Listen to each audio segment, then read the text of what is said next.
with some of the issues that are within the realm of retro gaming collecting, such as people getting priced out of the market completely. Is there a way to fix the problem? My personal opinion is yes. It's just a matter of, can we all collectively agree on what the solution might be? And that is exactly what I want to hear back from those of you that stumble across this video, and tell me what you think about all of this in the comments, whether you agree, disagree, or if there's things that you would like to add in addition to what we're going to be talking about here today. As we know, there's the big three: Nintendo, Microsoft, and Sony. They all have plenty of money to reinvest into the retro side of things, even if it was on a smaller scale, such as what limited run games does.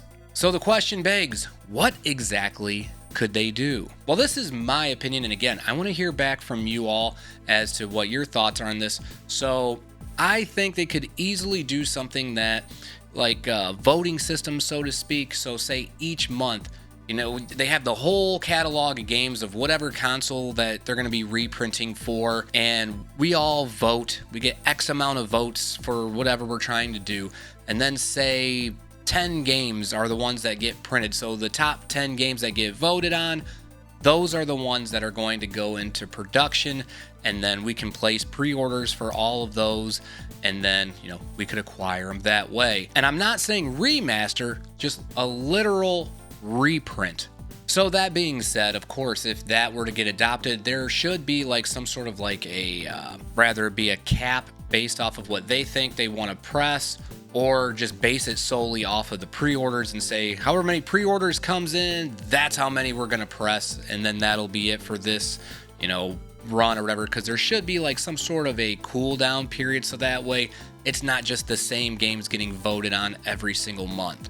And I know some might argue and say, well, they're gonna charge like 70 or 80 bucks for the game. Well, again, going back to how some of the games are on the secondary market for a complete in the box version of certain games, you're gonna be spending way more than just 70 or 80 bucks. So I think to be able to get it brand new, it hasn't aged or anything like that, and it still is compatible with all of your hardware, I think would be a big win for everybody within the community, and those that are, brand new to retro gaming and really wanting to get into it and might not have, $500 to drop on a CIB, or even there's some games out there that are loose that are over the $100 range. So this would provide a platform for those to try to really get those games that they really want without having to go to the bank and get a loan just to acquire some of these titles. Now, am I suggesting that this is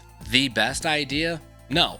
That's why I wanted to discuss this with all of you, get some feedback, and then maybe at some point, somebody who actually has some stroke in the community could propose something like this, and then maybe those higher ups will hear about somebody chirping about it, and then maybe their ears will perk up and go, hey, we got like a money printing thing right here in front of us, and we don't even necessarily have to pay for people to develop new games. We can just reprint the stuff that people already want because they're going to be buying it, on the secondary market. Why shouldn't we just reprint certain amounts, and then, they get their money, and then they're happy, and then we're happy that we're getting the titles that we're, trying to preserve and worried about getting lost as time goes on, and then they're going to be back in circulation again.